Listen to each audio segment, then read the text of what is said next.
Sinyalis ng po na malapit ng mga anak ang baboy. Ayan o. Malapit na siyang mga anak. Ayan o. Ayan. Naglilibor na. Kung sa tao siya ay naglilibor na, abangan nyo po kung paano mga anak ang baboy. Ayan. Meron pang isa yung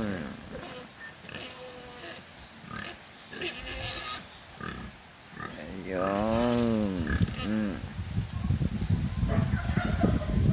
Buntis din po yan, pero ito talaga yung mga anak.